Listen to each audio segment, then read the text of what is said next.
Indian ദേശീയ പ്രസ്ഥാനവുമായി ബന്ധപ്പെട്ട് കിടക്കുന്ന ഒരു മഹാനായ വ്യക്തി കൂടിയായിരുന്നു അലൈമൗലവി. ദേശീയ പ്രസ്ഥാനത്തിനെ ശക്തിപ്പെടുത്തുന്നതിന് വേണ്ടിയിട്ട് ഒരു സംഭവപരമായ പ്രകടനം നടത്തിയ അലൈമൗലവി, അദ്ദേഹത്തിന്റെ പുത്രനാണ് സയ്യിദ് സാഹിബ് എന്നത് എനിക്ക് വളരെയധികം കൗതുകമുണ്ടായി. രാഷ്ട്രീയ ബന്ധവും പാടില്ലാത്ത ഒരു കർമ്മമാണ് എന്ന് മനസ്സിലാക്കിയ ഒരു വിഭാഗത്തിന് രാഷ്ട്രീയ പ്രവർത്തനത്തിന് വേണ്ടി പരുവപ്പെടുത്തുവാൻ വേണ്ടിയിട്ട് ധാരാളം ദാർശനിക സംഭാവനകൾ നൽകിയ ഒരു മനീഷിയാണ്. പാർട്ടിയുടെ പൊതുപ്രവർത്തനവുമായിട്ട് മുന്നോട്ട് പോകുമ്പോൾ രാഷ്ട്രീയ പ്രക്ഷേപണത്തിന് ഞാൻ പറയാറുണ്ട്, കോൺഗ്രസിന് സാധിക്കാത്ത ഒരു കാര്യമാണ് SDP ഏറ്റെടുത്തിട്ടുള്ളത്. ഇന്നിപ്പോ കോൺഗ്രസ് പാർട്ടിയുടെ ആ മാനിഫെസ്റ്റോയിലെല്ലാം സാമൂഹിക ജനാധിപത്യവും സാമൂഹിക നീതിയൊക്കെ നടപ്പാക്കണമെന്ന് അവർ പറയുന്നുണ്ട്. ഇപ്പൊ രാഹുൽ ഗാന്ധി ജാതി സെൻസസ് നടപ്പാക്കണം എന്നുള്ള ഒരു ആശയം ഉയർത്തിപ്പിടിക്കുന്നുണ്ട്. ഇത്രയും കാലം അവർ ഭരിച്ചിട്ട് അവർക്ക് എന്തുകൊണ്ട് സാമൂഹിക നീതി നടപ്പാവണമെന്ന് ചിന്തിച്ചില്ല.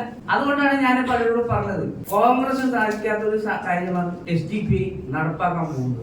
നമ്മുടെ രാജ്യത്ത് സാമൂഹിക ജനാധിപത്യം പുലരും, അതിനു വേണ്ടിയുള്ള പരിശ്രമത്തിലാണ് SDP മുന്നോട്ട് പോകുന്നത്. അപ്പോൾ അതുകൊണ്ടാണ് സയ്യിദ് സാഹിബ് പറഞ്ഞത്, ഇന്നെന്റെ വാപ്പ ജീവിച്ചിരുന്നുവെങ്കിൽ എന്റെ മുന്നിൽ അദ്ദേഹം ഉണ്ടാവുമായിരുന്നു.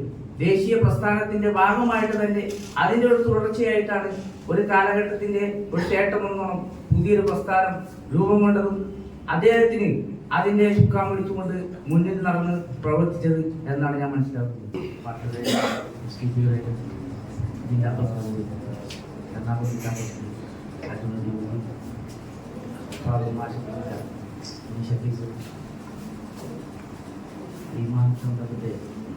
ഔപചാരികമായി ഉദ്ഘാടനം നിർവഹിച്ച പാർട്ടിയുടെ സംസ്ഥാന സെക്രട്ടറി ഇവിടെ ആശംസ അർപ്പിച്ച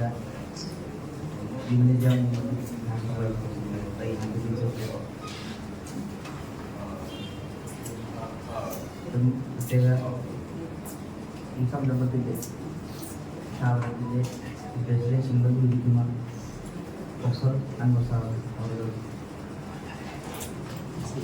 പാർട്ടിയുടെ ജില്ലാ സെക്രട്ടറി ഇവിടെ സൈനികരായിരിക്കുന്ന സ്നേഹം പറഞ്ഞ സഹോദരി സഹോദരന്മാർ,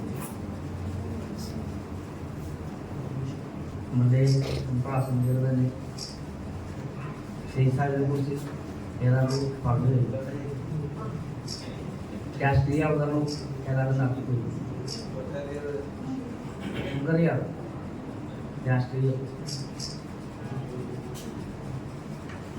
ഫാദർ ഓഫ് പൊളിറ്റിക്കൽ ഫിലോസഫി എന്ന് പറയുന്ന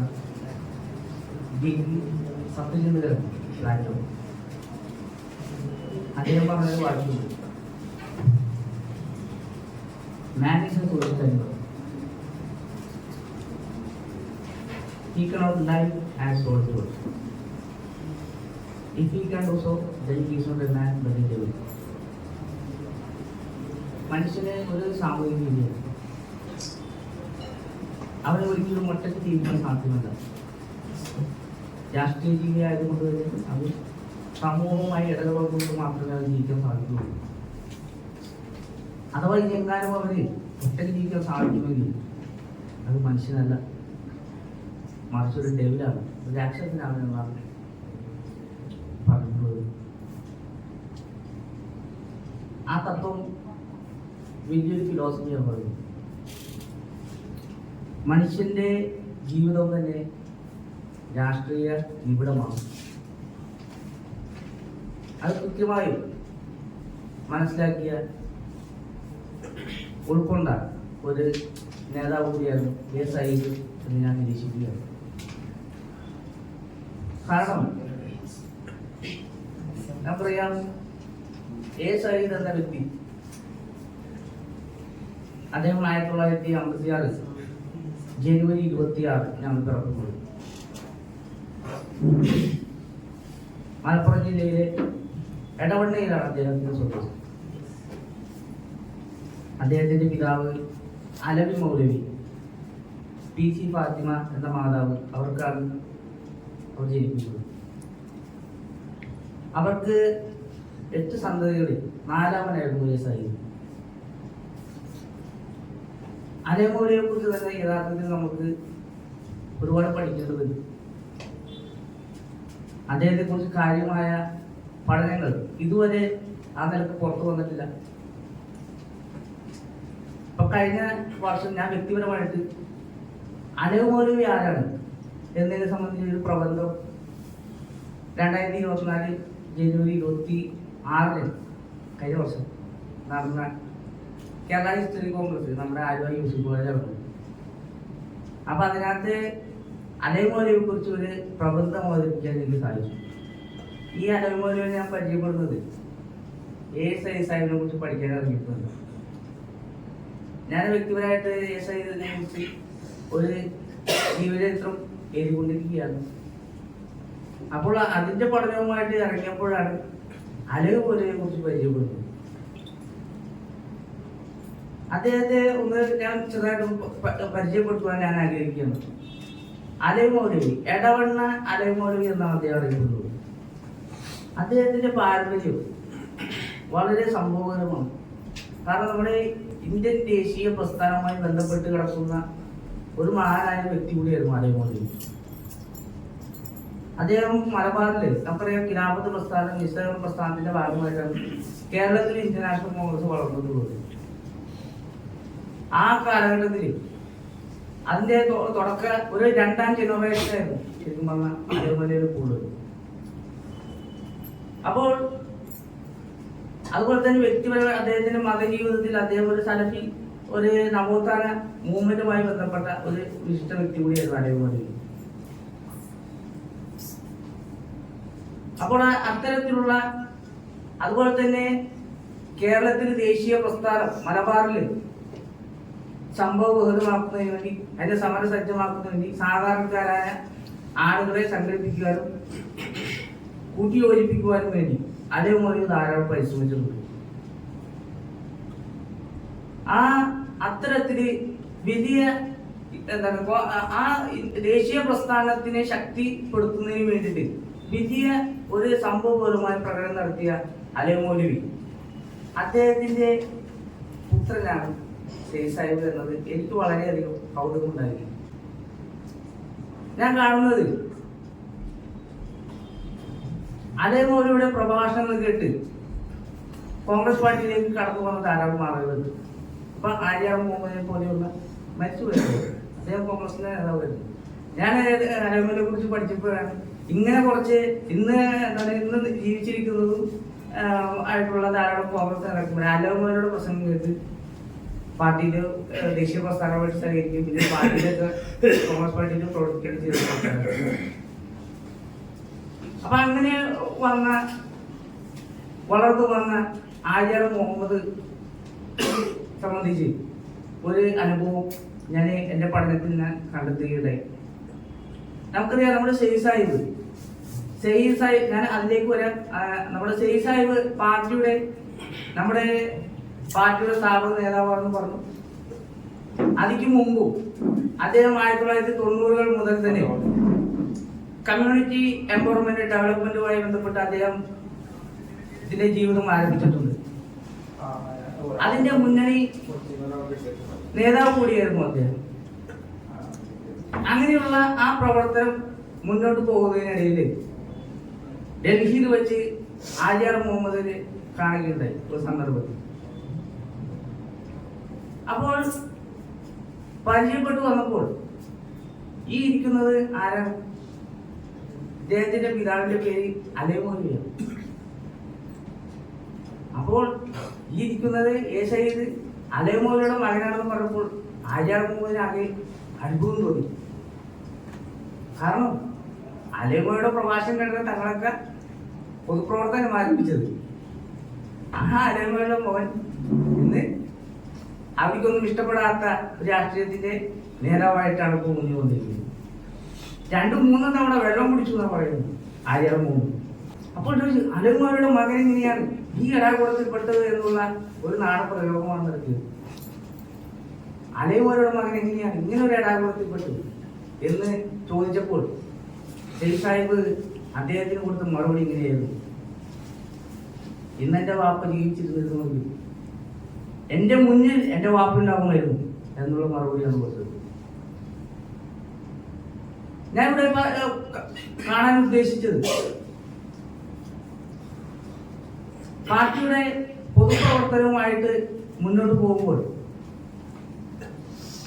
പലരോടും ഞാൻ എൻ്റെ രാഷ്ട്രീയ പ്രക്ഷേപണത്തിൽ ഞാൻ പറയാറുണ്ട്, കോൺഗ്രസിന് സാധിക്കാത്ത ഒരു കാര്യമാണ് SDP ഏറ്റെടുത്തിട്ടുള്ളത്. ഇന്നിപ്പോ കോൺഗ്രസ് പാർട്ടിയുടെ ആ മാനിഫെസ്റ്റോയിലെല്ലാം സാമൂഹിക ജനാധിപത്യവും സാമൂഹിക നീതിയൊക്കെ നടപ്പാക്കണമെന്ന് അവർ പറയുന്നുണ്ട്. അപ്പൊ രാഹുൽ ഗാന്ധി ജാതി സെൻസസ് നടപ്പാക്കണം എന്നുള്ള ഒരു ആശയം ഉയർത്തിപ്പിടിക്കുന്നുണ്ട്. ഇത്രയും കാലം അവർ ഭരിച്ചിട്ട് അവർക്ക് എന്തുകൊണ്ട് സാമൂഹിക നീതി നടപ്പാക്കണമെന്ന് ചിന്തിച്ചില്ല. അപ്പോൾ ഒരുപക്ഷെ അവിടെ അതിന്റെ കോൺഗ്രസ് പാർട്ടിക്കകത്ത് ഒരു ജാഗരൺ മൂവ്മെന്റ് നടന്നതിന്റെ ഭാഗമായിരിക്കും. അതുകൊണ്ടാണ് ഞാൻ പലരോടും പറഞ്ഞത്, അത്തരത്തിൽ കോൺഗ്രസ് സാധിക്കാത്ത ഒരു കാര്യമാണ് SDP നടപ്പാക്കാൻ പോകുന്നത്. നമ്മുടെ രാജ്യത്ത് സാമൂഹിക ജനാധിപത്യം പുലരും, അതിനു വേണ്ടിയുള്ള പരിശ്രമത്തിനാണ് SDP മുന്നോട്ട് പോകുന്നത്. അപ്പോൾ അതുകൊണ്ടാണ് സൈസായി പറഞ്ഞത്, ഇന്ന് എന്റെ വാപ്പ ജീവിച്ചിരുന്നുവെങ്കിൽ എന്റെ മുന്നിൽ അദ്ദേഹം ഉണ്ടാവുമായിരുന്നു. ദേശീയ പ്രസ്ഥാനത്തിന്റെ ഭാഗമായിട്ട് തന്നെ അതിന്റെ ഒരു തുടർച്ചയായിട്ടാണ് ഒരു കാലഘട്ടത്തിന്റെ ഒരു ചേട്ടമെന്നോണം പുതിയൊരു പ്രസ്ഥാനം രൂപം കൊണ്ടതും അദ്ദേഹത്തിന് അതിന്റെ ചുക്കാൻ പിടിച്ചുകൊണ്ട് മുന്നിൽ നടന്ന് പ്രവർത്തിച്ചത് എന്നാണ് ഞാൻ മനസ്സിലാക്കുന്നത്. നമുക്കറിയാം, ഷെയ്ഖ് സാഹിബ് 90-കൾ മുതൽ തന്നെ പൊതുപ്രവർത്തനം, കമ്മ്യൂണിറ്റി ഡെവലപ്മെന്റുമായി ബന്ധപ്പെട്ട് പ്രവർത്തനം ആരംഭിച്ച ഘട്ടത്തിൽ തന്നെ രാഷ്ട്രീയം എന്തോ പാടില്ലാത്ത ഒരു കർമ്മമാണ്, നമുക്കൊന്നും പറ്റിയ പരിപാടിയല്ല എന്ന് ചിന്തിച്ചിരുന്ന ധാരാളം സുഹൃത്തുക്കൾ, സഹപ്രവർത്തകർ അദ്ദേഹത്തിന്റെ ഒപ്പം ഉണ്ടായിരുന്നു. ഇപ്പോൾ അജ്മൽക്ക അതിനെക്കുറിച്ച് സൂചിപ്പിക്കുകയും ചെയ്തു. നമ്മുടെ രാഷ്ട്രീയപരമായിട്ട് മുന്നോട്ട് പോകുന്നു, ഒരു പുതിയ ഒരു തുറവി രൂപീകരിക്കുന്നു എന്നൊക്കെ പറഞ്ഞപ്പോൾ പലരും പല വിയോജിപ്പുകൾ പ്രകടിപ്പിച്ചു. അപ്പോൾ ഷെയ്ഖ് സാഹിബിനോട് നല്ല വ്യക്തിബന്ധമുള്ള അദ്ദേഹത്തിന്റെ നാട്ടിലെ ഒരു സാധാരണക്കാരായിരുന്നു അദ്ദേഹത്തെ ഷെയ്ഖ് സാഹിബിനെ വ്യക്തിപരമായി പോയി കാണുന്നുണ്ട്. സാഹിബേ, ഞാൻ കോൺഗ്രസ് പാർട്ടിയുടെ പ്രവർത്തകനാണ്, എനിക്കറിയാം എന്താണ്, ഞാൻ വലിയ കാര്യമായിട്ട് അതിനകത്ത് പാർട്ടി പ്രവർത്തിക്കുന്നില്ല, പക്ഷെ തൽക്കാലം ഇങ്ങനെ നിൽക്കു പോകുന്നു.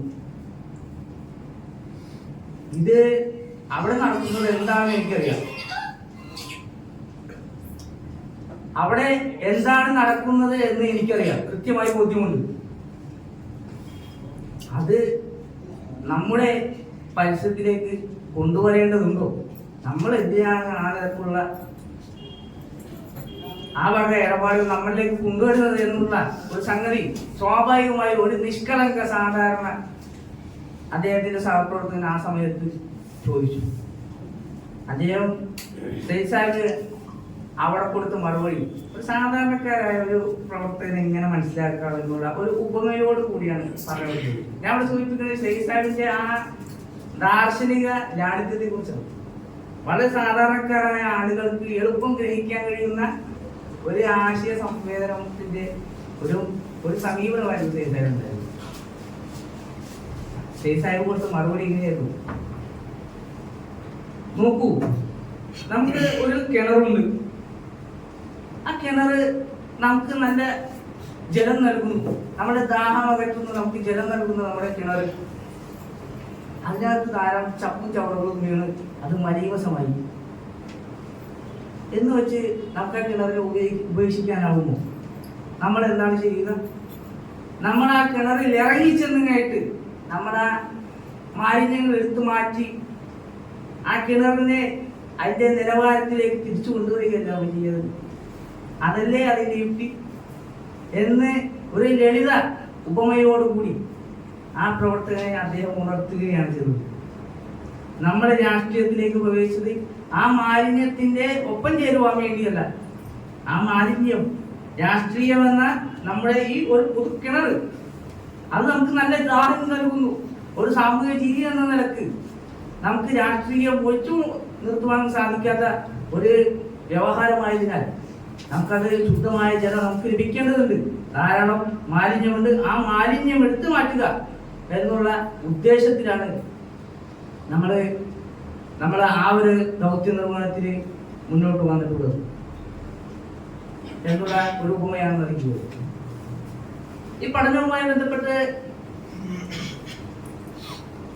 ജീവചരിത്ര പഠനവുമായി ബന്ധപ്പെട്ട് MK വൈസിയെ പോയി കണ്ടപ്പോൾ അദ്ദേഹം പറഞ്ഞു ഇത് തന്നെയാണ്.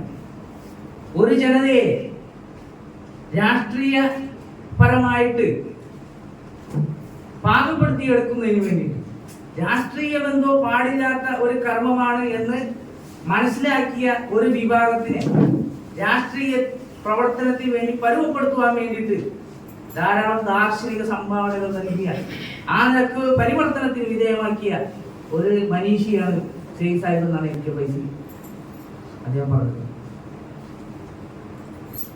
അപ്പൊ അത്തരത്തില് വളരെ കാലിക പ്രസക്തമായ ഒരു ദൗത്യ നിർവഹണത്തിന്റെ ഭാഗമായിട്ടാണ് പ്രിയമുള്ളവരെ നമ്മളെല്ലാം ഈ പ്രവർത്തനത്തിന്റെ മാർഗത്തിൽ നിലകൊള്ളുന്നത്. ശ്രീ സാഹിബിന്റെ അദ്ദേഹത്തിന്റെ ലൈഫ് സ്റ്റൈൽസ് ഞാൻ കൂടുതലൊന്നും വിവരിക്കുന്നില്ല, വളരെ പരിമിതമായ ഒരു സമയമാണ് എനിക്ക് നൽകിയത്.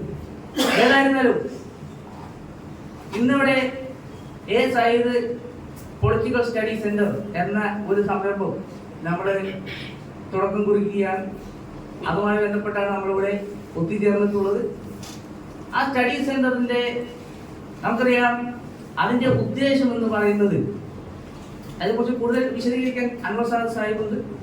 എന്നിരുന്നാൽ തന്നെയും ഒരു സബാൾട്ടൻ സ്റ്റഡീസ് എന്ന തലത്തിലാണ് അത് മുന്നോട്ട് പോകാൻ ഉദ്ദേശിക്കുന്നത്.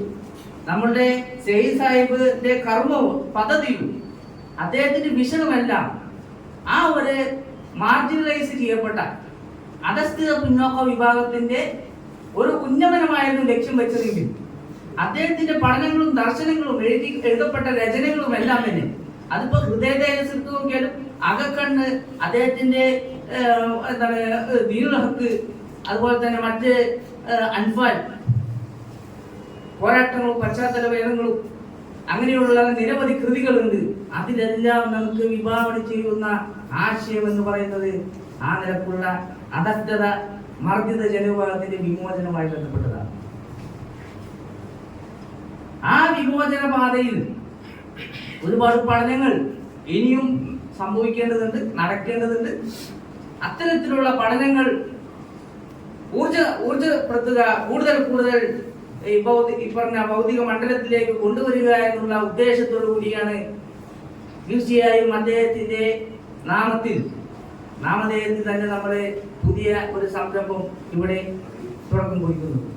പ്രിയമുള്ളവരെ, നമുക്ക് ഇവിടെ ഒത്തുചേർന്നിട്ടുള്ള ആളുകൾ ആ ഒരു ഭൗതിക പ്രവർത്തനത്തിന് സാധ്യമാകുന്ന ആളുകളാണ് ഇവിടെ വന്നിരിക്കുന്നത്. അതുകൊണ്ട് ഇനിയുള്ള നമ്മളുടെ ആ നിലക്കുള്ള പൊതുപ്രവർത്തനത്തിൽ ആ നിലക്കുള്ള ഭൗതികമായ സംഭാവനകൾ നൽകണം എന്ന് ഞാൻ ഈ അവസരത്തിൽ നിങ്ങളോട് ഓർമ്മപ്പെടുത്തുകയാണ്. നമുക്കറിയാം ഇവിടെ നിലനിൽക്കുന്ന ഒരു സാഹചര്യമുണ്ട്. അത് ഒരു മേധാവിത്വ വർഗത്തിന്റെ ഒരു മേൽക്കോയ്മയാണ് ഇവിടെ നിലനിൽക്കുന്നത്. അവിടെയാണ് നമ്മൾ ആ മേധാവിത്വ വർഗത്തെയാണ് നമ്മൾ ടാർഗറ്റ് ചെയ്യാൻ പോകുന്നത്. അതുകൊണ്ട് അതിന്റെ ഒരു ടൂളായിട്ട് ഡിവൈസ് ആയിട്ടാണ് നിലവിലുള്ള ഇവിടുത്തെ ബുദ്ധിജീവികൾ വർദ്ധിച്ചുകൊണ്ടിരിക്കുന്നത്.